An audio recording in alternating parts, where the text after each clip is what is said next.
Hey everyone, it's Sarah Kramer with my audio blog for 30 September 2019 called Storytelling. It surrounds us and penetrates us. It binds the world together.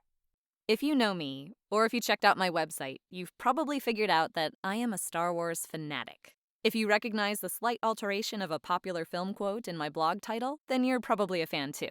Obi-Wan Kenobi gives this first glimpse of the Force to Luke Skywalker in Episode 4, A New Hope. The Force is what gives a Jedi his power. It's an energy field created by all living things. It surrounds us and penetrates us. It binds the galaxy together. In addition to being a Star Wars geek, don't worry, I'll get back to the Star Wars quote later, I am an actor. An actor is a storyteller. No matter what the medium, theater, film, television, voiceover, radio, puppetry, etc., or platform, on stage, on screen, over the airwaves, digitally, the performer tells a story to an audience. I began my acting career in theater, and I also earned a degree in theater and communications. In my History of Theater course, we learned that there are only 3 essential elements of theater. 1. A story to tell, a narrative or script. 2. Someone to tell the story, the actor.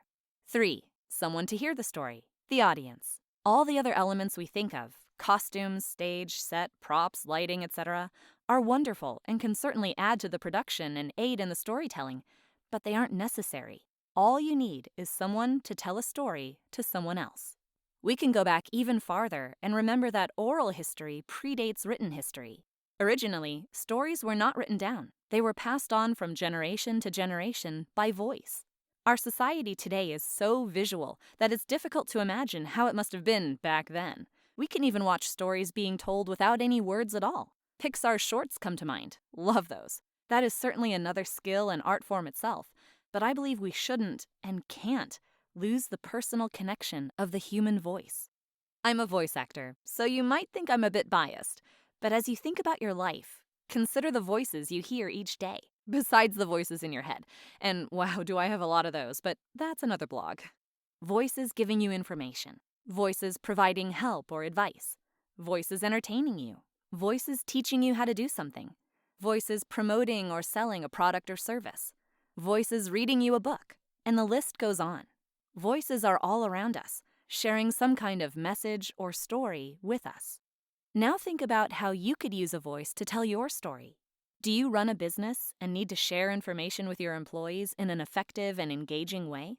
Are you a writer who wants your words shared by voice and not just by text? Are you an educator who wants to provide an alternative way to teach curriculum to students that meets their diverse learning styles? Are you an artist who has created characters for animation, graphic novels, video games, etc., that need to be brought to life with voices? Do you develop toys that need voices to engage with kids? Are you a startup company who wants to promote your product or service with explainer videos or commercials?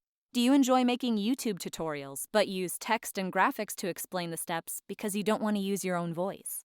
Do you work in an office or at a company that wants professional phone system prompts and voicemail messages to make a potential customer's first engagement with you a positive one?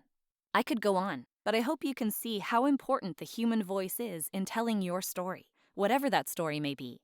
That brings us back to the Star Wars quote.